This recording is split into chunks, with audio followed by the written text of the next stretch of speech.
Students, welcome to Krishna commerce tutorial.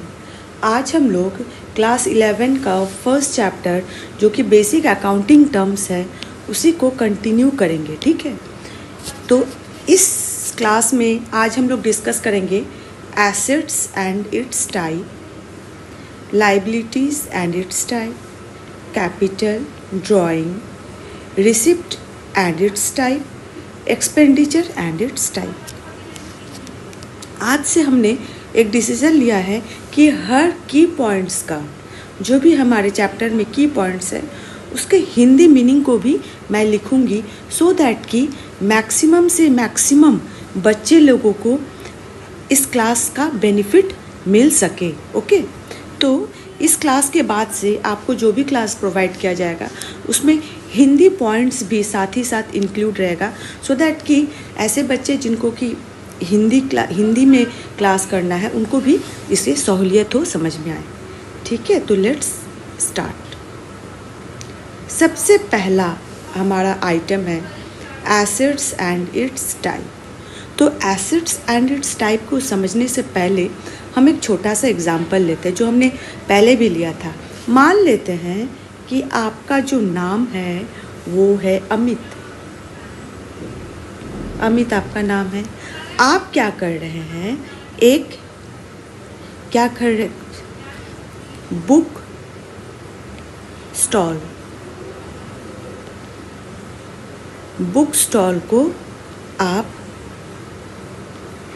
का एक business आपने किया। ठीक है, अब ये जो बिजनेस है ये बेसिकली एक दुकान होगा जिसके की द्वारा आप किसको सेल कीजिएगा, बुक्स को सेल कीजिएगा।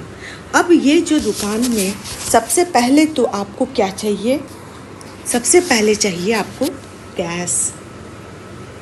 ठीक है, अगर आपके पास कैश आ जाता है तब उससे आप सबसे पहले क्या कीजिएगा, दुकान में फर्नीचर्स को बनाइएगा, है ना। क्या बनाइएगा,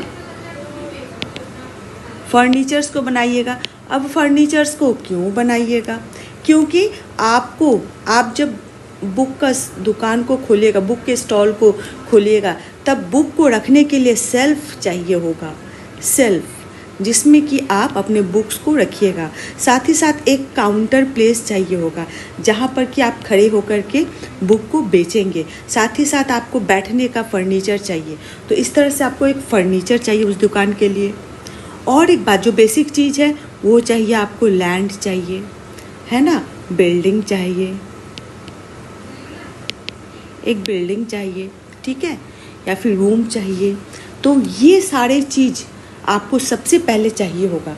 उसके बाद सेकंड चीज़ क्या चाहिए, आपको बुक्स चाहिए जो कि आपको बेचना है। ठीक है, तो ये जो सारा सामान जो कि आपके बिजनेस को हेल्प कर रहा है चलाने में, ठीक है, चलने में और चलाने में, ठीक है, इसी को हम कहेंगे एसेट्स। इसको हम क्या कहेंगे, एसेट्स। अब ये जो एसेट्स होते हैं ना बच्चों, इसको क्या किया जाता है, डिफरेंट टाइप में डिस्ट्रीब्यूट कर दिया जाता है। कुछ एसेट्स ऐसे होते हैं जिसको कि सेल किया जाता है, कुछ एसेट्स ऐसे होते हैं जिसको कि सेल नहीं किया जाता है।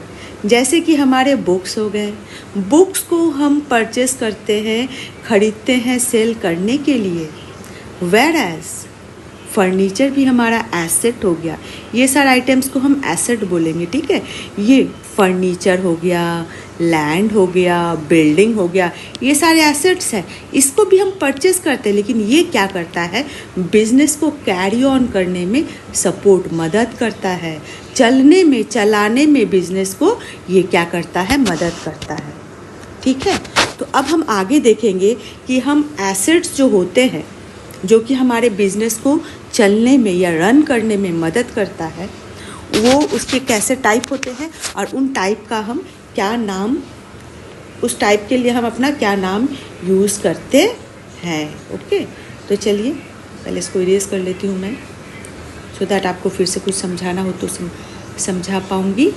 लेट्स सी, देखिए यहाँ पर मैं ये थ्योरी पार्ट को गो थ्रू करूँगी तो आपको समझ में आ जाएगा। देख लीजिए यहाँ पर assets and it's type. Assets को हम हिंदी में बोलेंगे संपत्ति। संपत्ति बहुत जनरल वर्ड है, बहुत कैजुअल वर्ड है। हमारे पास संपत्ति क्या होता है, आपके पास अगर 1000 रुपया है तब वो आपका संपत्ति हो गया, है ना। अगर 1000 रुपये से आपने क्या क्या एक 300 रुपीज़ में बैग ख़रीदा तो वो बैग आपका संपत्ति हो गया। उसी 1000 रुपये से आपने बुक्स ख़रीदा तो वो बुक कहीं ना कहीं आपके लिए एक एसेट हो गया, है ना। तो यही हो गया। एसेट्स मतलब होते हैं संपत्ति, और उसके प्रकार को अभी हम पढ़ेंगे। एसेट्स आर द प्रॉपर्टी, संपत्ति, okay. Assets are the property of business. Assets किसका प्रॉपर्टी होता है, बिजनेस का प्रॉपर्टी होता है। Which will enable a business to get cash benefit, जो कि क्या करता है, बिजनेस को कैश बेनिफिट करने में हेल्प करता है in future. For example cash हो गया एसेट। बैंक बैलेंस, बैंक में अगर पैसा जमा है तो वो भी हमारा एसेट के नाम से जाना जाएगा। फर्नीचर को हम एसेट के नाम से बोलेंगे। मशीनरी अगर कहीं पर दिख रहा है तो आप समझ जाइए ये हमारा एसेट है। लैंड है तो वो भी हमारा एसेट है। बिल्डिंग है वो भी हमारा एसेट है। स्टॉक, स्टॉक क्या होता है, स्टॉक जो होता है, जैसे कि हम जिस चीज़ का दुकान बना रहे होते हैं ना, तो जैसे कि हम बुक्स का दुकान, हमने अमित ने क्या किया था, बुक्स का दुकान खोला था, तो कुछ दो तरह का एसेट हमने बोला, एक बेचने के लिए और एक बिजनेस को हेल्प करने के लिए। तो बेचने के लिए कौन सा एसेट था, बुक था, ठीक है। तो ये बुक को हम बुक का नाम नहीं देंगे, इसको हम क्या बोलेंगे, स्टॉक, है ना।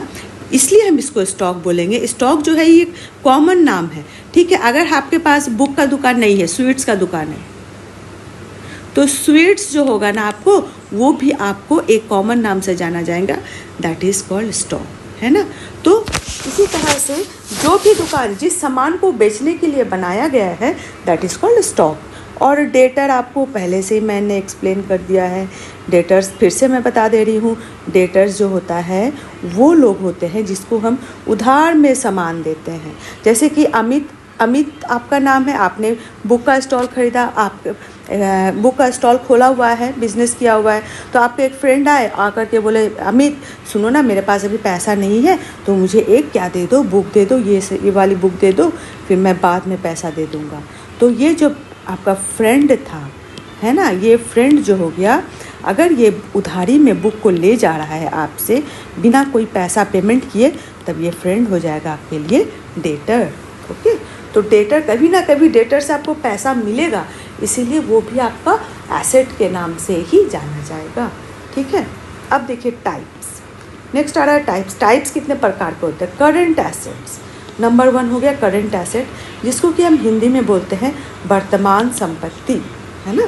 करंट एसेट का हिंदी क्या होता है, वर्तमान संपत्ति। अब करंट एसेट के बारे में हमने आपको बता दिया।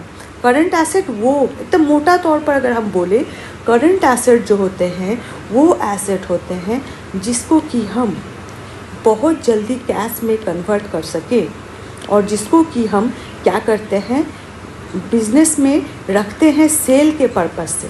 किस पर्पस से, सेल करने के पर्पस से।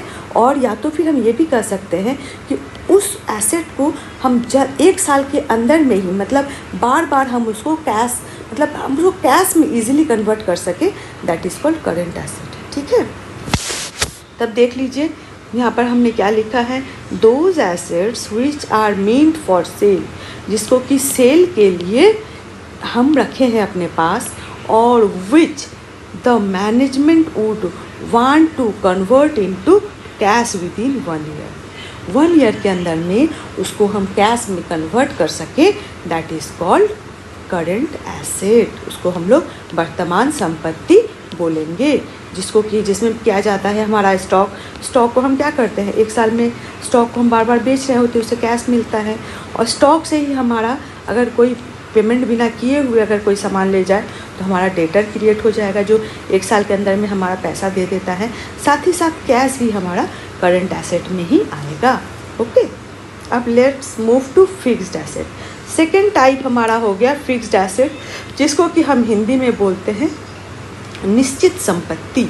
निश्चित वर्ड देख लीजिए, फिक्स, निश्चित संपत्ति, मतलब ये इसका हेल डोल नहीं होता है, इसका मूवमेंट नहीं होता है, नो मूवमेंट।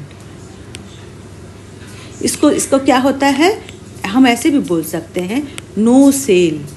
इसको हम सेल करने के पर्पज़ से नहीं रखते हैं। जैसे कि हमने क्या अभी तुरंत बोला, अमित आप हैं, आपने एक बुक का स्टॉल खोला हुआ है, तो वहाँ पर जो फर्नीचर है, आपको लैंड चाहिए, लैंड पर आपको एक बिल्डिंग चाहिए, उस बिल्डिंग में आपको, बिल्डिंग के अंदर में आपको फर्नीचर्स चाहिए। तो ये सारे जो हैं ये क्या करते हैं, बिजनेस को रन करने में हेल्प करते हैं।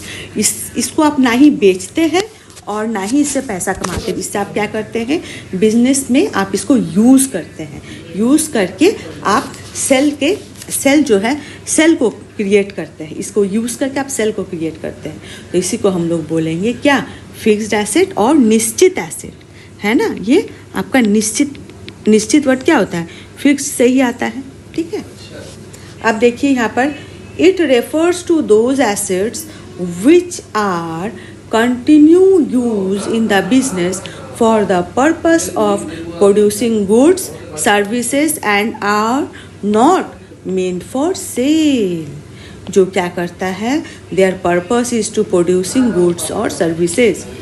उसका पर्पस ही क्या है, आपको गुड्स और सर्विस को ये करना, ठीक है, एंड गुड्स और सर्विस को प्रोवाइड करने में हेल्प करना, and are not mean for sale, जिसको कि बेचने के लिए नहीं बनाया जाता, जैसे लैंड है, बिल्डिंग है, मशीनरी है।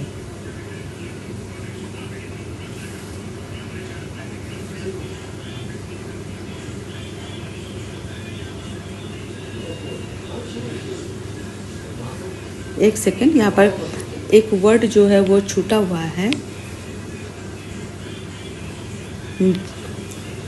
which are meant for continued use in the business for the purpose of producing goods or services and are not meant for sale। Okay, अब देख लीजिए, आई होप फिक्स्ड एसेट्स आपको समझ में आ गया, ठीक है।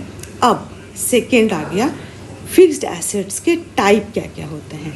फिक्स्ड एसेट्स के टाइप कौन से होते हैं, प्रकार क्या क्या है। Tangible asset and intangible asset. Tangible asset हो गया मूर्त संपत्ति, और इनटेंजिबल होता है अमूर्त संपत्ति। अब टेंजिबल एसेट हम किसको बोलेंगे, मूर्त संपत्ति किसको बोलेंगे। तो आप एकदम मोटे भाषा पर जान लीजिए, जिस संपत्ति को हम छू सकते हैं, देख सकते हैं और महसूस कर सकते हैं, दैट इज कॉल्ड टेंजिबल और एसेट और मूर्त संपत्ति। जैसे कि आ गया आपका बिल्डिंग को आप छू सकते हैं, टेंजिबल एसेट है। स्टॉक, बुक्स जो है आपका दुकान में, उसको छू सकते हैं, that is tangible asset. Furniture है, उसको आप छू सकते हैं, दैट इज टेंजिबल एसेट। आपके पास कैश है, उसको आप छू सकते हैं, दैट इज टेंजिबल एसेट। साथ ही साथ आपके पास फर्नीचर है, उसको छू सकते हैं, दैट इज टेंजिबल एसेट। मतलब जिसको कि आप आंखों से देख रहे हैं, एट द सेम टाइम उसको छू भी रहे हैं, that is called tangible asset. अब देख लीजिए इसका theory part. Tangible asset are those assets which can be seen and touched or which have physical existence। physical existence मतलब कि वो आपके प्लेस में है, फिजिकली वो दिख रहा है, like land, building and plant. तो ये सारे हो गए आपके टेंजिबल एसेट, मतलब मूर्त संपत्ति। क्या हो गए, मूर्त संपत्ति, ठीक है। अब अमूर्त संपत्ति क्या होता है, इनटेंजिबल एसेट क्या होता है, जस्ट इसका रिवर्स। टेंजिबल एसेट का जस्ट रिवर्स होता है इनटेंजिबल एसेट, जिसको कि ना हम छू सकते हैं और ना ही हम देख सकते हैं। तो भाई ऐसा कौन सा एसेट हो गया जिसको कि हम छू भी नहीं सकते, देख भी नहीं सकते, लेकिन वो एसेट है। ऐसा कौन सा एसेट है, सोचिए। तो देख लीजिए, बहुत आसान है। Intangible asset are those which do not have physical existence, है ना। उसका क्या होता है, फिजिकल एग्जिस्टेंस नहीं होता है, and thus cannot be seen and felt, जिसको कि ना ही देखा जा सकता है, ना ही महसूस किया जा सकता है। लाइक गुडविल होता है intangible asset, patents intangible asset, copyright, trademark, ये सारे इंटेंजिबल एसेट होते हैं। अब आप बोलिएगा गुडविल, ये कैसा नाम है भाई, ये अकाउंटिंग के आपके लिए एक नया नाम है, लेकिन इसको मैं भी समझा दे रही हूँ। इसके ऊपर आपको चैप्टर्स मिलेंगे आगे जाकर, ठीक है। तो ये जो गुडविल है ना बच्चों, गुडविल किसी भी बिजनेस का स्टेटस, पोजीशन, रेस्पेक्ट, ऑनर जो होता है वो उस बिजनेस का गुडविल होता है। एज फॉर एग्जाम्पल, जैसे कि सोच लीजिए आपके दो मिठाई का दुकान है अगल बगल, एक बहुत अच्छा मिठाई बनाता है और दूसरे जो दुकान है उसका मिठाई उतना अच्छा नहीं है। तब आप बार बार किस दुकान में जाइएगा? जिस दुकान में आपको मिठाई अच्छा मिल रहा है, क्वालिटी प्रोडक्ट मिल रहा है। तो इसी तरह से मैक्सिमम कस्टमर्स जो हैं उस दुकान में जा रहा है जहाँ पर क्वालिटी को मेंटेन किया जा रहा है। तो कहीं ना कहीं वो क्या बना रहा है, अपना प्रेस्टीज बना रहा है बिजनेस के फील्ड में, मार्केट फील्ड में वो दुकान अपना नाम कमा रहा है। तो that becomes the goodwill of that business. Okay, अब पैटेंट्स हो गया, कॉपीराइट हो गया, ये सारे जो होते हैं ना बच्चों, ये कुछ इस तरह के अधिकार होते हैं जो कि क्रिएट किया जाता है लीगली और जिसको कि आप यूज़ करने के लिए परमिशन लेना पड़ता है। तो that is called copyright and patent right. Trademark तो बहुत कॉमन सा है। आप देखोगे कहीं पर भी कोई सामान लेने जाते हो तब उसमें आप ट्रेडमार्क को बोला जाता है कि देख लीजिए भैया ये मेरा ट्रेडमार्क है, ये सामान पर अगर रहेगा तब सोच लीजिएगा ये सामान आपका जेन्युइन है, तभी आप इस सामान को लीजिएगा। तो that is also comes under intangible asset, ठीक है। तो आई होप यहाँ तक आपको एसेट्स का टाइप आपको समझ में आ गया होगा। अब we will move towards liability. Oh sorry, one more assets is there, that is liquid asset. देख लीजिए यहाँ पर और एक एसेट है जिसको कि हम थर्ड एसेट बोलेंगे, ये हो गया लिक्विड। हमने अभी तक क्या किया, करंट एसेट किया, फिक्स्ड एसेट किया, नंबर 3 में आ गया आपका लिक्विड एसेट, ठीक है। तरल संपत्ति, तरल मतलब बहता हुआ, लिक्विड के फॉर्म में। लिक्विड मतलब क्या होता है, तरल। तरल संपत्ति मतलब वो संपत्ति जो कि बहुत ही आसानी से कैश में कन्वर्ट हो जाए, है ना, उसको हम लोग बोलेंगे तरल संपत्ति। जैसे कि हो गया the assets are available to business entity either in form of cash और which can be converted into cash within a very short period. आपके पास कोई सामान है और उसको जितनी जल्दी आप उसको कैश में कन्वर्ट कर सकते हैं, तो उस तरह के सामान को, उस तरह के संपत्ति को हम बोलेंगे लिक्विड एसेट्स और तरल एसेट्स, तरल संपत्ति।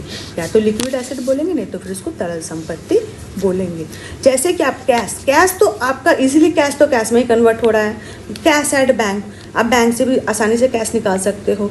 बिल रिसीवेबल आपके पास है, बिल रिसीवेबल को मैं पहले ही समझा चुकी हूँ, डेटर्स को भी मैं पहले ही समझा चुकी हूँ। तो ये बिल रिसीवेबल है तो कोई बिल है जिसके ऊपर आपको पैसा पाना है, तो आप आसानी से इसको जिससे पैसा पाना वहाँ से जाकर क्लेम किए, आपको पैसा मिल गया। डेटर्स हैं, डेटर्स को आपने सामान दिया हुआ है ना, तो उसको आप क्या बोले, भाई आपको हमने सामान दिया है, आप जल्द से जल्द मेरे कैश को रिटर्न कीजिए। तो ये भी बहुत आसानी से आप कैश को कन्वर्ट कर सकते हैं। तो all these assets will comes under liquid asset. ये सारे एसेट को क्या बोलेंगे हम, लिक्विड एसेट बोलेंगे। और क्यों बोलेंगे, क्योंकि ये आसानी से कैश में कन्वर्ट किया जा सकता है। ओके, तो आई होप लिक्विड एसेट भी समझ में आ गया। तब अब हम लोग मूव करते हैं liability. What is liability? Liability क्या होता है ना। तो लाइबिलिटी देयता, लाइबिलिटी को हम हिंदी में क्या बोलते हैं, देयता बोलते हैं, ठीक है। तो इसको अब हम समझेंगे, यहाँ पहले थ्योरी के द्वारा समझेंगे, उसके बाद एग्जाम्पल से समझेंगे। It refers to the amount, ये वो अमाउंट होता है, ये जो लाइबिलिटी होता है ये वो अमाउंट होता है विच द फर्म्स ओज टू द आउटसाइडर। वो क्या रहता है, वो बकाया रहता है, बाकी रहता है टू द आउटसाइडर, जो कि आउटसाइडर को क्या करता है, फार्म जो है वो पेमेंट नहीं किया हुआ होता है। मतलब क्या होता है कि फार्म ने, सोच लीजिए कि अमित जो है, हमारा एग्जाम्पल क्या है, अमित है, अमित ने क्या खोला, बुक स्टॉल खोला। क्या खोला, बुक स्टॉल, ठीक है।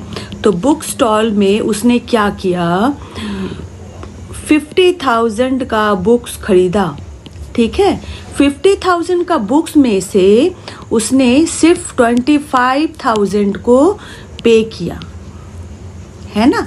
25,000 वो पे किया और रेस्ट जो है 25,000 वो क्या हो गया, ओज हो गया, मतलब बाकी रखा।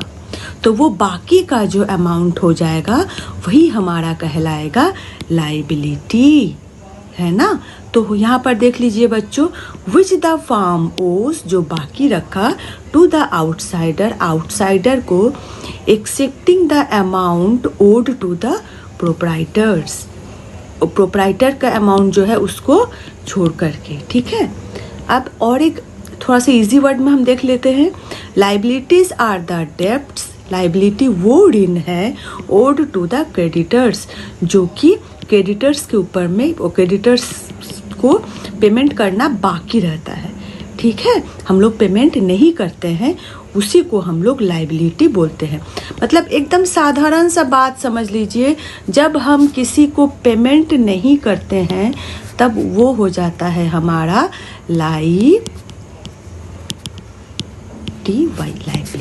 जब हम किसी को जो कैश पेमेंट हो या कुछ भी हम उसको नहीं देते हैं, जो वो पाता है हमसे और हम उसे नहीं देते हैं, तब हमारा लाइबिलिटी क्रिएट हो जाता है, ठीक है। तो लाइबिलिटी में ऐसे आते क्या क्या है, क्रेडिटर्स आते हैं। आपको ये वर्ड मैंने फर्स्ट क्लास में ही समझा दिया था, क्रेडिटर का मतलब यानी कि आपने जिससे अपना गुड्स को खरीदा, किसको खरीदा, गुड्स को खरीदा, लेकिन पेमेंट क्या किया, पेमेंट आपने नहीं किया, तो वो आपके लिए क्या हो जाएगा, क्रेडिटर हो जाएगा, ठीक है। बिल पेबल, बिल पेबल मतलब जब आपने बुक को खरीदा उस समय आपने एक बिल बनाया जिसमें लिखा हुआ था कि आप पेमेंट करोगे कुछ दिन के अंदर में, तो that bill become bill payable for you, okay. Bank overdraft, bank में आपका कैश नहीं है लेकिन आपको बहुत ज़रूरत है इसलिए आपने पैसा बैंक से निकाल लिया, तो वो बैंक ओवरड्राफ्ट भी आपका क्या हो जाएगा, लाइबिलिटी ही कहलाएगा। एकदम आम भाषा में हम कह सकते हैं कि वो पैसा जो कि हम नहीं पेमेंट करते हैं, किसी ट्रांजैक्शंस में हम लेते सामान को है लेकिन उसके बदले में पेमेंट हम नहीं करते हैं, तब हमारा क्या क्रिएट होता है, लाइबिलिटी क्रिएट होता है। आया समझ में, उस समय उसी को हम लाइबिलिटी बोलेंगे। जैसे कि अब देख लीजिए टाइप, लाइबिलिटी में टाइप क्या हो गया भैया, what are the types of liability. अब बहुत तरह के लाइबिलिटी हो सकते हैं भैया, जैसे आप बच्चों एसेट्स जो हो गया, एसेट्स में आपने देखा ना, एसेट्स तो हम सभी को कहेंगे लेकिन अलग अलग तरीका का, मतलब टाइप जो होगा वो अलग अलग होगा, नेचर अलग अलग होगा उसका, है ना। उसी तरह से लाइबिलिटी में भी आपका टाइप हो गया, एक हो गया इंटरनल और एक हो गया एक्सटर्नल। अब देखिए इसका हिंदी क्या होता है, इंटरनल का मतलब होता है आंतरिक, आंतरिक दायित्व, मतलब बिजनेस के अंदर में जो लाइबिलिटी क्रिएट होता है that is called internal liability, और बाहर के लोगों के द्वारा जो लाइबिलिटी क्रिएट होता है वो हो गया आपका एक्सटर्नल लाइबिलिटी। वो क्या हो गया, एक्सटर्नल लाइबिलिटी, मतलब बाहरी दायित्व, दूसरे लोगों को, बिजनेस के बाहर में जो लोग हैं उनको आपने पेमेंट नहीं किया तो वो आपके लिए एक्सटर्नल बाहरी दायित्व हो गया। और अंदर में, बिजनेस के अंदर में जो लोग हैं, मतलब क्या हो गया, प्रोप्राइटर हो गया आपका या फिर पार्टनर्स हो गया, तो उनसे क्रिएट किया हुआ, उनके द्वारा क्रिएट किया गया जो लाइबिलिटी है दैट इज हो गया इंटरनल लाइबिलिटी। तो उनके द्वारा कौन सा लाइबिलिटी क्रिएट होता है, सब एकदम वन वर्ड में इसका आंसर है that is capital. Capital, capital मतलब वो जो भी प्रोप्राइटर या पार्टनर्स है वो जो पैसा इन्वेस्ट करते हैं बिजनेस में, that money become internal liability for the business entity. Business के लिए वो कैपिटल एक लाइबिलिटी के समान काम करता है। और एक्सटर्नल लाइबिलिटीज़ का तो ढेर सारा एग्जाम्पल है। चलिए पहले हम लोग इसको पढ़ेंगे थ्योरी पार्ट को, फिर और अच्छे से समझेंगे, ठीक है। अब देखिए नंबर ए में आ गया इंटरनल लाइबिलिटी, मतलब आंतरिक दायित्व, है ना। इंटरनल लाइबिलिटी मतलब आंतरिक दायित्व। तो चलिए आपने समझ गया होगा इंटरनल लाइबिलिटी क्या होता है। एक बार फिर से मैं बता देती हूँ, जब कोई पार्टनर और बिजनेसमैन और प्रोप्राइटर मतलब बिजनेसमैन ही होता है, और या फिर बिजनेस का जो ऑनर है वो क्या करता है, बिजनेस में जो इन्वेस्ट करता है ना, इन्वेस्ट करता है, वो हमारा कहलाता है कैपिटल। वो क्या कहलाता है, कैपिटल। ये जो कैपिटल है यही आपका इंटरनल लायबिलिटी बन जाता है। बिजनेस एंटिटी के लिए ये कैपिटल क्या हो जाता है, इंटरनल लायबिलिटी बन जाता है। और इंटरनल क्रेडिटर कौन बन जाता है, वो ऑनर, बिजनेस का जो ऑनर होता है आप कह सकते हैं, या फिर प्रोप्राइटर कर सकते हैं, या फिर आप ये भी कर सकते हैं पार्टनर्स ऑफ द बिजनेस। ठीक है, वो लोग क्या हो जाते हैं, क्या बोलते हैं उसको, हम क्रेडिटर्स बन जाते हैं। ठीक है, अब देखते हैं यहाँ पर आगे, liability of a firm towards owners of the business. Liability of a firm towards owners of the business क्या बोलता है, internal liability towards the owners, owner of the business को हम लोग इंटरनल लायबिलिटी बोलते हैं। For example, capital is an internal liability. Okay, I hope यहाँ तक आपको समझ में आ गया। अब थोड़ा कैपिटल के बारे में भी समझ ले, what is capital, internal liability. अगर कैपिटल आपको पूछा जाएगा कि क्या होता है, तो आप एकदम धड़ल्ले से बताना है capital is an internal liability. एक इंटरनल लायबिलिटी होता है जो कि इन्वेस्टेड बाय द ऑनर्स और प्रोप्राइटर्स ऑफ द बिजनेस। ठीक है, अब यहाँ पर थोड़ा देख लेते हैं कैपिटल का हिंदी क्या होता है, पूंजी। आप जैसे कि हमारा जो स्टूडेंट है अमित, उसने एक बुक का स्टॉल खोला है ना, तो अमित जब बुक का स्टॉल खुलेगा उस समय वो क्या करेगा, पहले बिना पैसा का बिजनेस बन सकता है, तो वो क्या लाएगा, सबसे पहले कैश लाएगा। ये कैश जो उसने बिजनेस में इन किया, ये कैश, तो यही कैश अमित के लिए क्या कहलाएगा, कैपिटल है ना, जो कि उसने फर्स्ट टाइम इन्वेस्टमेंट है ना, फर्स्ट टाइम उसने इन्वेस्ट किया इसको। ठीक है, अब देखिए हमने क्या लिखा है, इसको थोड़ा पढ़ लेते हैं। चलिए, it refers to the amount invested by the proprietor. ये वो अमाउंट है जो कि इन्वेस्ट किया गया है प्रोप्राइटर के द्वारा, और आप बोल सकते हैं बिजनेसमैन के द्वारा, इन द बिजनेस में इन्वेस्ट किया गया है। It is the liability of the business entity to its owner. ये बिजनेस एंटिटी का एक प्रकार का लायबिलिटी है जो कि पेमेंट किसको करना, जो किसके लिए है, ऑनर्स के लिए, जो ऑनर्स को पेमेंट करना है। ठीक है, to its owners. I hope यहाँ तक आपको बहुत अच्छे से समझ में आ गया होगा, और जो भी हिंदी मीडियम के बच्चे उन लोगों को भी प्रॉब्लम नहीं हो रहा होगा, क्योंकि हमने ये देखिए यहाँ पर हिंदी वर्ड को भी यूज़ किया है, और भी मैं कोशिश करूँगी कि और भी ज़्यादा हिंदी वर्ड्स यूज़ कर सकूँ आपके लिए, सो दैट आपके लिए भी कंफर्ट हो, आपको भी मेरे क्लास का बेनिफिट मिल सके। ओके, तो चलिए नेक्स्ट टॉपिक में हम लोग मूव करते हैं। आ जाइए, चलिए देखिए, एक्सटर्नल लायबिलिटी हमने क्या पढ़ा था, दो प्रकार के लायबिलिटी पढ़ा था ना, एक इंटरनल जो कि हमारा कैपिटल आ गया। अब एक्सटर्नल लायबिलिटी क्या हो गया, बाहरी दायित्व, मतलब हमारा जो, सोच लीजिए यहाँ पर हो गया बुक का स्टॉल। ठीक है, बुक का स्टॉल हो गया। अब ये जो स्टॉल है इसमें बहुत बाहर के लोगों ने भी पैसा डाला है, डायरेक्टली और इनडायरेक्टली। तो जिन लोगों ने बाहर से हमारे बुक स्टॉल में इन्वेस्ट किया है, they are under external liabilities, उनको हम एक्सटर्नल लायबिलिटी में काउंट करेंगे। अब एक्सटर्नल लायबिलिटी जो होता है वो होता है दो प्रकार के, करंट लायबिलिटी और नॉन करंट लायबिलिटी। जैसे कि हम लोग एसेट में पढ़े थे ना, क्या पढ़े थे, फिक्स्ड एसेट्स और current assets. Just same way यहाँ पर current liability, non current liability, मतलब चालू दायित्व, गैर चालू दायित्व, है ना। करंट मतलब flowing, moving, under motion, current liability, चालू दायित्व, और नॉन करंट लायबिलिटी मीन्स गैर चालू दायित्व। ठीक है, तो इसको हम लोग और अच्छे से समझेंगे। इसके पहले हम लोग एक्सटर्नल लायबिलिटी को थोड़ा सा देख ले। The liability of a firm towards its creditor से क्रिएट किया गया जो लायबिलिटी है, they are called external liability. समझ में आया बच्चों? जैसे कि हम अब क्रेडिटर को थोड़ा हम समझा देते हैं। जैसे कि हमारा वही example same, my dear boy Amit. Amit ने क्या किया? बुक का बिजनेस किया, ठीक है। उसने पैसा कितना लगाया? 50,000, जिसमें से वो 25,000 कैश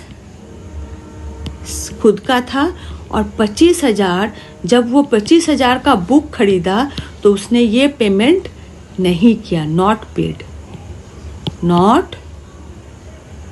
पेड, इसको पेमेंट नहीं किया। तो ये जब वो पेमेंट नहीं करता है तब क्या हो जाता है? वो हमारा लाइबिलिटी क्रिएट हो जाता है।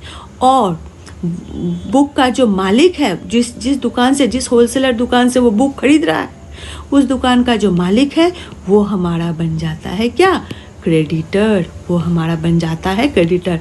अब वो क्रेडिटर हमसे कभी भी 25,000 रुपये को मांग सकता है कि हाँ भैया, आप जो हमसे 25,000 रुपया का बुक्स, अमित जी जो 25,000 का आपने बुक्स ले गया था, वो 25,000 हमको जल्द से जल्द लौटाइए, ठीक है।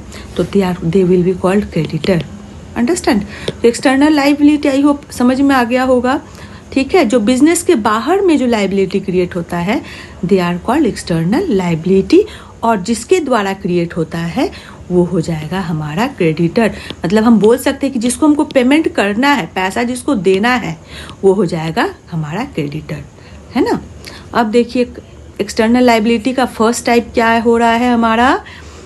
करंट लाइबिलिटी, चालू दायित्व।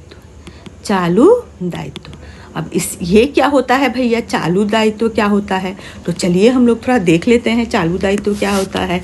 Current liabilities are those liabilities which are payable within a year। बहुत इंपॉर्टेंट, छोटा सा पॉइंट है लेकिन बहुत खास पॉइंट है। 1 year, a year, एक ईयर के अंतर में जिसको कि हम पेमेंट करना पड़ता है, that will count as current liability, जिसको कि हम बोलेंगे चालू दायित्व, है ना।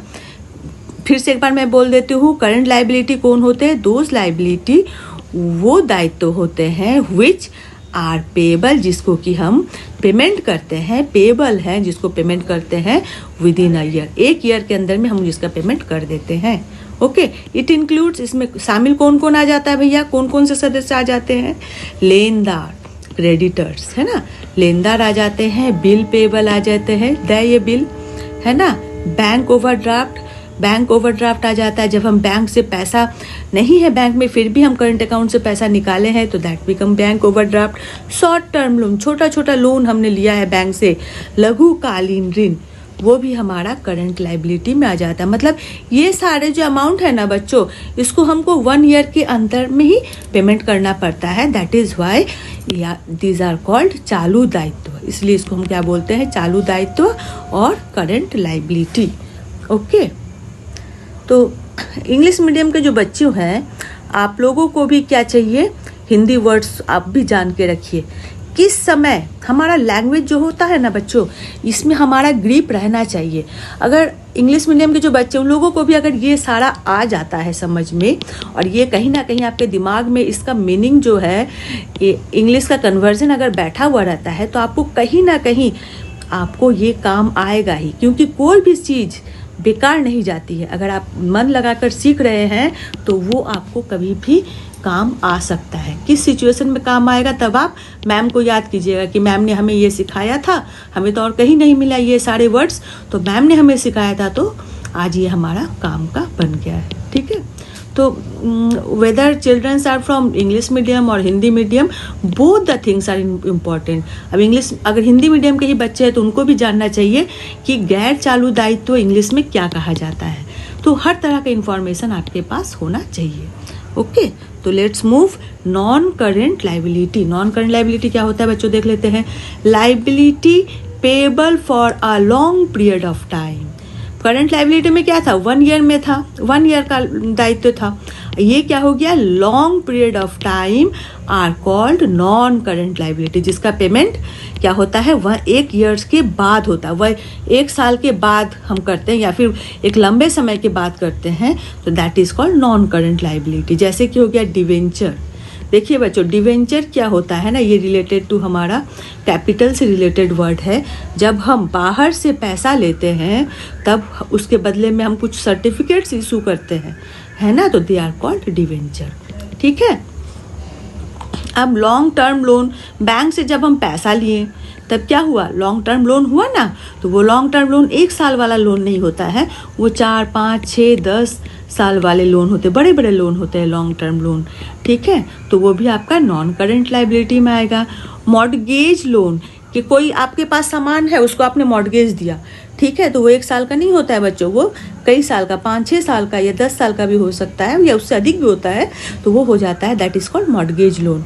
लॉन्ग टर्म एडवांस, है ना, आपने कहीं से लॉन्ग टर्म में एडवांस लिया है कि आप इस एडवांस को आप बाद में कंप्लीट कीजिएगा, मोर देन 1 ईयर, 1 ईयर से ज़्यादा टाइम लेकर के उसको आप पेमेंट कीजिएगा, that is called long term advance. और लॉन्ग टर्म लोन भी वही सेम हो गया आपका। ठीक है, तो आई होप यहाँ आपको करंट लाइबिलिटी में कोई प्रॉब्लम नहीं होना चाहिए, नॉन करंट लाइबिलिटी भी आपको अच्छे से समझ में आ गया होगा। अब हम मूव करेंगे टुवार्ड्स ड्राइंग। तो ड्राइंग को समझने से पहले एक बहुत इंपॉर्टेंट बात है जो मैं आप लोगों को बताना चाहूँगी। प्लीज़ बच्चों, मेरे चैनल को लाइक कीजिए, सब्सक्राइब कीजिए और ढेर सारा आपको इन्फॉर्मेशन मिलेगा मेरे चैनल से। हर तरह का आपके डाउट्स को मैं क्लियर करूँगी, हमेशा मैं आपके बगल में रहूँगी, आपके जो भी कमेंट्स आ रहे हैं उसको मैं सॉल्व करूँगी, जो भी आपके प्रॉब्लम्स है उसको ज़रूर आप कमेंट के थ्रू शेयर कीजिए। आई विल बी हैप्पी, मैं बहुत बहुत ज़्यादा खुश होंगी जब आप हमें कमेंट करेंगे और जिसे देखकर मैं सॉल्व करने की कोशिश करूँगी। ओके, तो आई होप आपको मेरा चैनल बहुत अच्छा लग रहा होगा, इसे आप मन लगा कर देखिए, ये आपको बहुत बेनिफिट देगा आगे जा कर के। कंटिन्यू अगर आप क्लास को ज्वाइन कर रहे हैं तो you will be highly benefited by this channel. Okay, तो let's move to the drawing. अब ड्राइंग को हम समझते हैं, ड्राइंग क्या होता है इसका हिंदी पहले जान लेते हैं बच्चों। ठीक है, आहरण या निजी व्यय। निजी व्यय, देखिए निजी व्यय खर्चा है ये, लेकिन आपसे रिलेटेड, प्रोप्राइटर से खुद से रिलेटेड है। निजी व्यय आपका खुद का कोई पर्सनल खर्चा अगर है, that is called drawing. Personal खर्चा मतलब आपको कहीं बाहर घूमने जाना है तो आपने क्या किया, बिजनेस का गाड़ी और पेट्रोल बिजनेस के खर्चे से यूज़ कर लिया, तो वो आपका निजी व्यय हो गया। आपको कुछ सामान चाहिए, आपको खुद को कंपटीशन का तैयारी करना है, उसके लिए अमित जी है ना, अमित जी जो है ना, इनको कहीं पर कुछ आगे कुछ एग्ज़ाम देना है, अपने बिजनेस से रिलेटेड MBA का एग्ज़ाम देना है या कुछ करना है, तो उन्होंने क्या किया ना, आपका तो बुक का स्टॉल है ही, तो बुक के स्टॉल से उन्होंने क्या किया, 4-5 बुक ले लिया अपने लिए। ठीक है, तो वो जो पर्सनल यूज़ के लिए जब आप कोई भी सामान बिजनेस से लेते हो ना बच्चों, दैट इज़ कॉल्ड निजी व्यय और ड्राइंग। ठीक है, याद रहेगा, किसके लिए, अपने लिए, पर्सनल यूज़ के लिए जब आप कोई भी सामान लेते हो दैट विल बिकम ड्राइंग। आप पर्सनल यूज़ के लिए कैश भी ले सकते हो तो that will be also called drawing. तो चलिए अब डिस्क्रिप्शन में देख लेते हैं हमने क्या लिखा है। The amount of cash withdrawn or the value of goods taken by the proprietor or partner for their personal use from the business is called drawing. Drawing किसे कहेंगे, एकदम आसान सा बात है, जब प्रोप्राइटर और पार्टनर अपने पर्सनल यूज़ के लिए कोई भी सामान को, गुड्स को लेते हैं या वैल्यू के सामान को लेते हैं, तो दैट विल कॉल्ड ड्राइंग। ठीक है, दस capital of the proprietor is reduced from the business. आप जितना सामान ले रहे हैं, जितने पैसे का, जितना कैश का, सोच लीजिए अमित ने क्या लिया था भैया, बुक लिया था, तो जितना वैल्यू का उन्होंने बुक लिया उतना वैल्यू से क्या होता है, आपका कैपिटल अकाउंट घट जाता है। मतलब आपका 50,000 का कैपिटल इन्होंने डाला था ना, तो 50,000 का कैपिटल में इन्होंने 5,000 का बुक निकाल लिया अपने बिजनेस से, खुद के पर्सनल यूज़ के लिए, तब अब इसका कैपिटल 5,000 से घट करके हो जाएगा 45,000। ओके, आई होप यहाँ तक आपको समझ में आ गया होगा ड्राइंग तक। तो चलिए आगे बढ़ते हैं, और एक बार फिर से मैं बोल देती हूँ ड्राइंग का हिंदी नाम क्या है, आहरण या निजी व्यय। चलिए अब आगे बढ़ते हैं। अब हमारा नेक्स्ट पॉइंट है receipt. Receipt comes under receiving. Receipt किसके अंदर आता है, रिसीविंग के अंदर आता है। अब इसका हिंदी वर्ड्स आपको और क्लियर हो जाएगा, प्राप्तियाँ, जो आप प्राप्त कर रहे हैं, दैट इज कॉल्ड रिसिप्ट। प्राप्त मतलब पा रहे हैं, आपको मिल रहा है, ठीक है, दैट इज कॉल्ड रिसिप्ट। अब देख लीजिए, the amount received from selling of assets, goods and services is called receipt. आप जब कोई सामान को बेच रहे हैं, उससे जो पैसा आपको मिल रहा है, दैट इज कॉल्ड रिसिप्ट। अगर आपके पास ऐसा दुकान है जो सर्विस प्रोवाइड कर रही है, सर्विस प्रोवाइड कैसे दुकान कर सकते हैं, आप सोच लीजिए ऑटोमोबाइल है, ऑटोमोबाइल का आप रिपेयर का दुकान है, तो रिपेयर करना मतलब कि आप तो वहाँ पर क्या कर रहे हैं, सर्विस प्रोवाइड कर रहे हैं। तो वहाँ पर भी आप सर्विस प्रोवाइड कर रहे हैं, तो उसके बदले में आपको मिल क्या रहा है, कैश मिल रहा है, तो that cash will comes under receipt, और जिसको हम हिंदी में क्या कहेंगे, प्राप्तियाँ, ठीक है। अब देखिए रिसिप्ट जो हो गया, आपको मिला।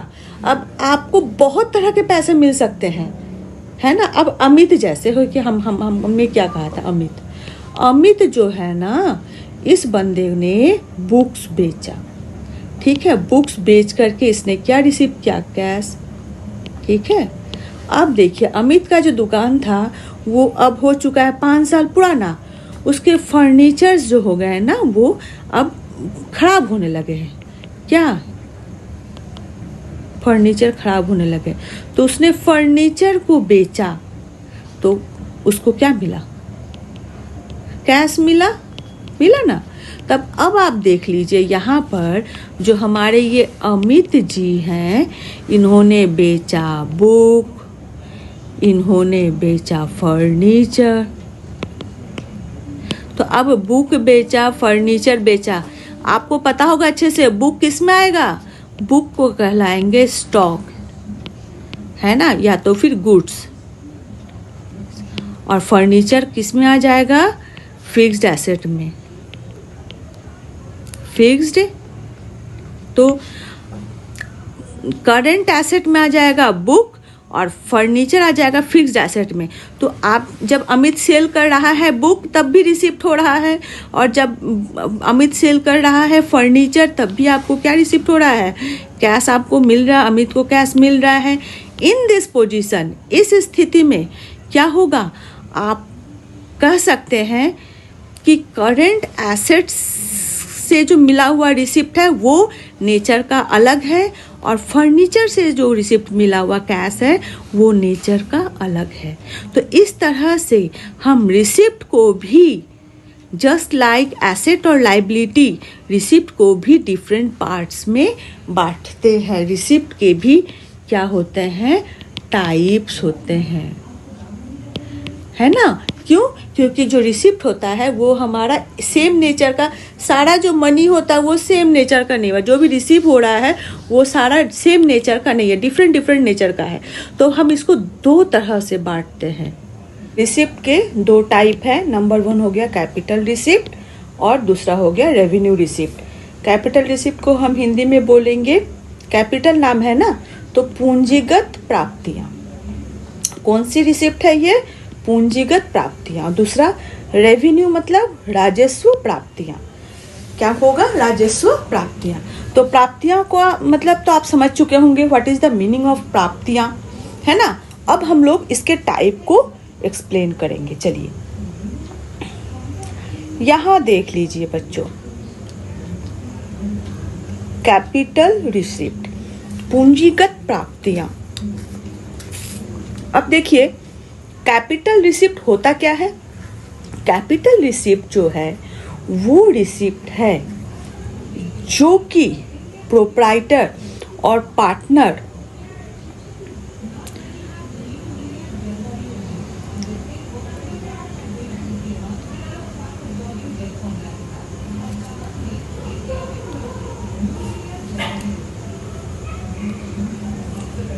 देखिए रिसिप्ट जो कितने प्रकार के होते हैं, रिसिप्ट 2 प्रकार के होते हैं। एक हो गया कैपिटल रिसिप्ट, दूसरा हो गया रेवेन्यू रिसिप्ट। तो कैपिटल रिसिप्ट को हम क्या बोलेंगे, पूंजीगत प्राप्तियां। रेवेन्यू रिसिप्ट को हम लोग राजस्व प्राप्तियां। पूंजीगत प्राप्तियां और राजस्व प्राप्तियां, ठीक है। पूंजीगत प्राप्तियां क्या होता है, लॉन्ग टर्म रिसिप्ट होता है। ये 1 ईयर रिसिप्ट नहीं है और रिकरिंग नेचर का नहीं होता है ना। ये क्या होता है, लॉन्ग टर्म और नॉन रिकरिंग इन नेचर। मतलब ये बार बार हर साल बार बार नहीं मिलता है, ये एक लंबे समय के बाद ही मिलता है। और ये क्या होता है, बार बार नहीं मिलता है, ये क्या होता है, बहुत समय के बाद 1 बार या 2 बार ही हमें मिलता है, जिसको हम लोग बोलेंगे कैपिटल रिसिप्ट। और रेवेन्यू रिसिप्ट क्या होता है, हमारा जो कैपिटल रिसिप्ट होता है ना बच्चों, बेसिकली ये related to issue of capital. जब प्रोप्राइटर इन्वेस्ट करते हैं पैसे, तो दैट पैसा बिकम कैपिटल रिसिप्ट हो गया फॉर बिजनेस, ठीक है। अगर हमने कुछ शेयर इशू किया बिजनेस में, ठीक है, तो उससे जो हमें पैसा मिलेगा that will also comes under capital receipt, पूंजीगत प्राप्तियाँ, ठीक है। उसी तरह से रेवेन्यू रिसिप्ट जो होता है ना, ये एक्चुअली रिलेटेड टू सेल होता है। तो सेल कैसा रिसिप्ट है, रिकरिंग इन नेचर। मतलब हर दिन, हर महीना, हर साल हमको सेल हो रहा है, पैसा मिल रहा है। और ये शॉर्ट टर्म होता है, मतलब डे टू डे हमको रिसिप्ट पैसा जो मिलता है that will be called revenue receipt. तो हम एकदम मोटे भाषा पर कह सकते हैं कि सेल से जो पैसा हमारे पास आ रहा है that is called revenue receipt. Okay, तो चलिए डेफिनेशन को जब हम पढ़ेंगे तब और अच्छे से हमें समझ में आएगा। देख लीजिए यहाँ पर क्या लिखा हुआ है, कैपिटल रिसिप्ट, पूंजीगत प्राप्तियाँ। अब ये होता क्या है, the amount received by business entity from proprietor और पार्टनर्स, है ना, एज ए कैपिटल। जो फार्म है, जो बिजनेस एंटाइटी है, वो जब प्रोप्राइटर और पार्टनर से जो पैसा उसको कैपिटल के फॉर्म में मिलता है, और मनी रिसीव्ड बाय, उसी को हम लोग क्या बोलेंगे, कैपिटल रिसिप्ट कहेंगे। और साथ ही साथ money received by the issue of share capital, debenture और बाइजिंग raising loans is capital receipt. या तो फिर पैसा जो है रिसीव किया गया है किसके द्वारा, प्रोप्राइटर के द्वारा as a form of capital, और नहीं तो फिर फार्म ने खुद डिवेंचर को क्या किया है, इशू किया है bye rising loans, shares capital, debenture, या तो फिर लोन राइज किया है, बैंक से उन्होंने लोन लिया है, लॉन्ग टर्म लोन लिया है, तो all will comes under capital receipt. Okay, इसको हमने आगे भी समझाया और अभी भी हमको लगता है आप लोगों को समझ में आ गया होगा। हिंदी नाम इसका क्या है, पूंजीगत प्राप्तियाँ, ठीक है। अब हमारा नेक्स्ट आइटम है रेवेन्यू रिसिप्ट, राजस्व प्राप्तियाँ।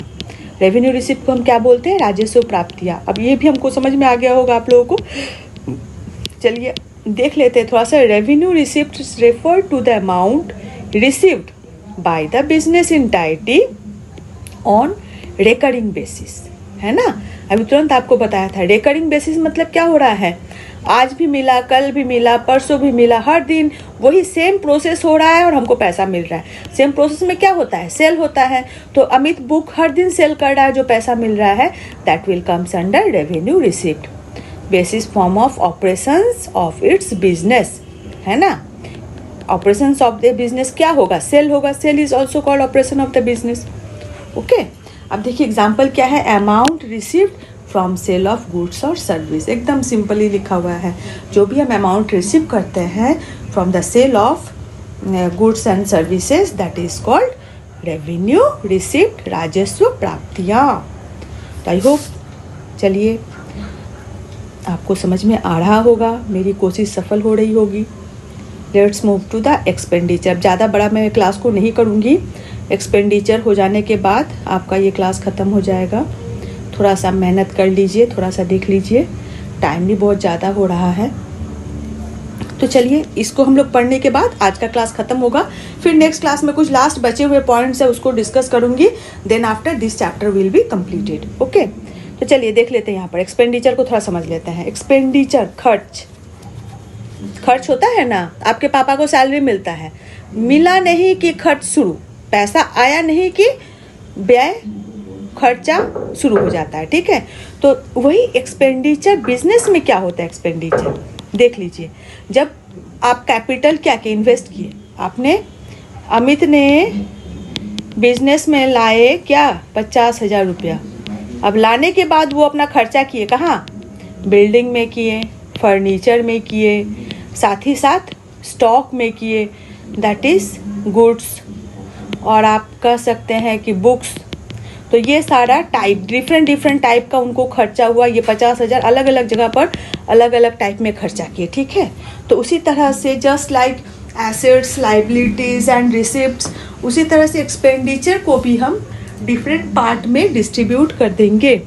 अब देखते हैं कि इस तरह से हम पहले एक्सपेंडिचर को समझते हैं, उसके बाद उसके टाइप को भी समझेंगे। देख लीजिए, मनी स्पेंट और payment made for acquiring of goods और सर्विसेज और assets is called an expenditure.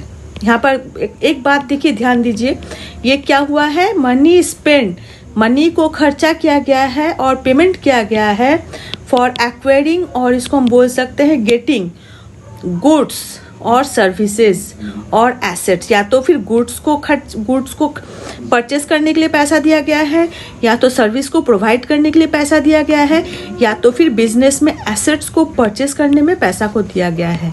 तो जो भी हम खर्चा कर रहे हैं ना बिजनेस के लिए, तो दैट इज कॉल्ड एक्सपेंडिचर। अब एक्सपेंडिचर के भी टाइप होते हैं, है ना। हम फिक्स्ड एसेट्स में जो खर्चा करते हैं वो अलग टाइप का एक्सपेंडिचर हुआ।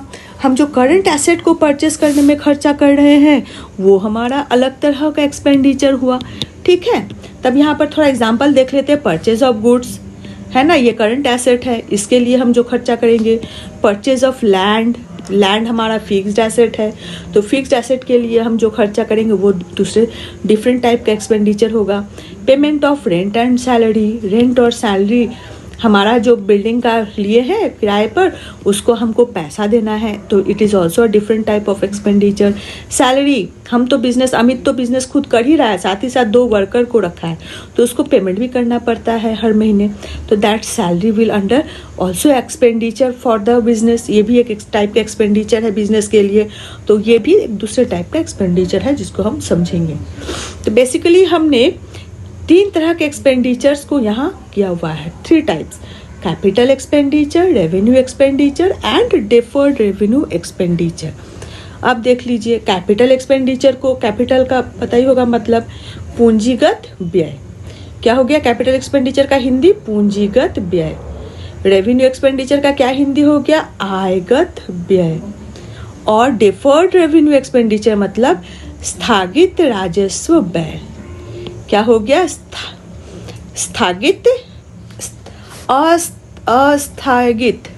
अस्थगित राजस्व व्यय, ठीक है। चलिए, आप लोगों के साथ मैं भी थोड़ा हिंदी सीख रही हूँ, मेरा भी थोड़ा धीरे धीरे हिंदी स्ट्रांग हो रहा है। एक्चुअली मुझे भी बहुत अच्छे से हिंदी नहीं आती है, लेकिन मुझे किसी ने बताया कि हम हिंदी वर्ड्स को भी इंक्लूड करें, तो मैं कोशिश कर रही हूँ। अगर थोड़ा सा इधर उधर हो गया हो बोलने में, तो आप लोग प्लीज़ उसको इग्नोर कीजिएगा, ठीक है। तो चलिए, हम लोग अपनी कोशिश को कामयाब करते हैं। आप लोगों के बिना मेरा कोशिश कभी भी कामयाब हो नहीं सकता।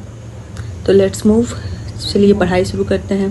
कैपिटल एक्सपेंडिचर, पूंजीगत व्यय, ये इसको हम लोग सबसे पहले समझेंगे। कैपिटल एक्सपेंडिचर, देखिए कैपिटल रेवेन्यू हो गया, कैपिटल एक्सपेंडिचर हो गया, जो भी है ये एक्सपेंडिचर है ना रिलेटेड टू कैपिटल, पूंजी से इसका रिलेशन है ना। तो चलिए थोड़ा सा पढ़ लेते हैं, फिर और अच्छे से समझ जाएंगे। All those expenditures which are incurred by the organisation for acquiring fixed assets, वो सारे खर्चे जो कि हम फिक्स्ड एसेट को लेने में खर्च करते हैं, पैसा देते हैं, पेमेंट करते हैं, that is called capital expenditure. अब फिक्स्ड एसेट्स आपको अच्छे से पता होगा, कौन से एसेट्स फिक्स्ड एसेट्स होते हैं, जो कि हमारा लैंड है, बिल्डिंग है, फर्नीचर हैं, ये सारे बिजनेस को क्या करते हैं, हेल्प करते हैं रन करने में, चलने में, है ना। तो these are called fixed assets. तो ये फिक्स्ड एसेट्स को जब हम परचेज करते हैं, ये वन टाइम परचेज होता है ना। आप बिजनेस के लिए लैंड एक ही बार ना खरीदिएगा, बिल्डिंग एक ही बार ना बनाइएगा कि हर साल नया नया बिल्डिंग बनाते रहिएगा, नहीं ना। तो उसी तरह से तो वो एक ही बार जो हम खर्च करते हैं, that is fixed assets in long duration of time. एक लॉन्ग टर्म टाइम के लिए इन्वेस्टमेंट होता है ये कैपिटल एक्सपेंडिचर, ठीक है। तो इसमें क्या होते हैं, acquiring fixed assets are called capital expenditure. For example जैसे हो गया परचेज ऑफ लैंड, आपने लैंड खरीदा, बिल्डिंग खरीदा, मशीनरी खरीदा, फर्नीचर खरीदा, ठीक है। Benefits, the benefits of this assets occur to firm over a number of year. ये जो एसेट्स जो हमने फिक्स्ड एसेट परचेज किया, ये हम क्या होता है, ये लॉन्ग टर्म बेनिफिट हमको देता है। जैसे कि हमारे पास कौन सा बंदा है, अमित जी हैं, अमित जी ने किसका स्टॉल खोला, बुक स्टॉल खोला, उसके लिए उन्होंने फिक्स्ड एसेट क्या क्या खरीदा, फर्नीचर। तो फर्नीचर यूज़ हो रहा है, हर साल यूज़ हो रहा है, हर साल यूज़ हो रहा है, तो ये क्या हुआ, लॉन्ग टर्म बेनिफिट दिया, है ना। ये अगर फर्नीचर दुकान में नहीं होता तो क्या बुक्स को कहाँ रखता, है ना। बुक्स को प्रॉपर वे में सजा करके वो कहाँ रखता, नहीं रख पाता। तो it is also important part for the business. तो उन्होंने क्या किया, फिक्स्ड एसेट खरीदा फर्नीचर, जो कि क्या हुआ, पूरे थ्रू आउट द बिजनेस बहुत लॉन्ग टर्म तक ये हमारा यूज़ हुआ। तो क्या होते हैं, कैपिटल एक्सपेंडिचर जो भी हम लोग खर्चा करते हैं वो हमको लॉन्ग टर्म बेनिफिट देता है। किस तरह का बेनिफिट देता है, लॉन्ग टर्म बेनिफिट देता है, ठीक है। तो चलिए हमारा पूंजीगत व्यय भी यहाँ खत्म हुआ। इसके बाद हमारे पास आ गया राजस्व व्यय, है ना। राजस्व व्यय देख लीजिए, all those expenditures which are incurred in the firm during an accounting period and the benefit of which is also enjoyed by the firm in the same period or for 1 year। राजस्व व्यय मतलब revenue expenditure, जो short term expenses होते हैं for one, मतलब एक साल में ही वो खर्चे हमने जो किया है उसके अगेंस्ट में हमको पैसा मिल जाता है, that is called revenue expenditure. जैसे कि हमने बुक्स, अमित है ना, अमित ने क्या खरीदा, बुक खरीदा, बुक के पीछे हमारा 25,000 लगा उसका, ठीक है। तो 25,000 जहाँ वो बुक को सेल किया ना, तो वो पैसा क्या हो गया, रेवेन्यू, रेवेन्यू रिसिप्ट हो गया। तो पैसा क्या हुआ, जो भी उन्होंने खर्चा किया था वो रिसीव हो गया, है ना। तो that is called revenue expenditure. फिर से एक बार पढ़ते हैं, देख लीजिए, ऑल दोज एक्सपेंडिचर, वो सारा व्यय which are incurred in the firm during an accounting period, मतलब एक साल के अंतर्गत जो भी खर्चा होता है जिसका कि लाइवहुड एक साल का होता है, and the benefit of which is also enjoyed by the firm in the same period. और वो जो खर्चा हुआ, उस खर्चे से जो बेनिफिट आया, रिटर्न, वो एक साल में ही उसका रिटर्न हमको आ जाता है, that is called revenue expenditure. जैसे कि हमारा एग्जाम्पल में सीधा बोलेंगे, सेल हम हर साल कर रहे हैं और बेनिफिट भी हमें एवरी ईयर हमको मिल रहा है, ठीक है। तो that is called revenue expenditure. अब देखिए deferred, this is the last one point, that is deferred revenue expenditure. ये बहुत अनकॉमन पॉइंट है और इम्पॉर्टेंट भी है, अभी आपको यूज़ नहीं होगा, ये एकदम लास्ट चैप्टर में आपको मिलेगा, रेवेन्यू, डिफर्ड रेवेन्यू एक्सपेंडिचर। अस्थगित राजस्व व्यय, अस्थगित राजस्व व्यय ये क्या होते हैं, if the benefit of a revenue expenditure is likely to occur to the firm over a period of several years, such revenue expenditure are termed as deferred revenue expenditure। deferred revenue expenditure क्या होता है, जिसका कि benefits of revenue expenditure is likely to be occur to the firm, मतलब एकदम simple word में है कि ये जो आप एक्सपेंडिचर किए ना, डिफर्ड रेवेन्यू एक्सपेंडिचर, ये आपको जो इसका जो रिटर्न है ये आपको 1 साल में नहीं मिलता है, और ये भी हो सकता है कि आपने जो सोचा रिटर्न मिल जाएगा वो आपको मिल भी सकता है और या तो फिर नहीं भी मिल सकता है, डाउटफुल रिटर्न होता है। ठीक है, जैसे कि हम एक एग्जांपल लेते हैं और अच्छे से समझ पाइएगा। एडवर्टाइजमेंट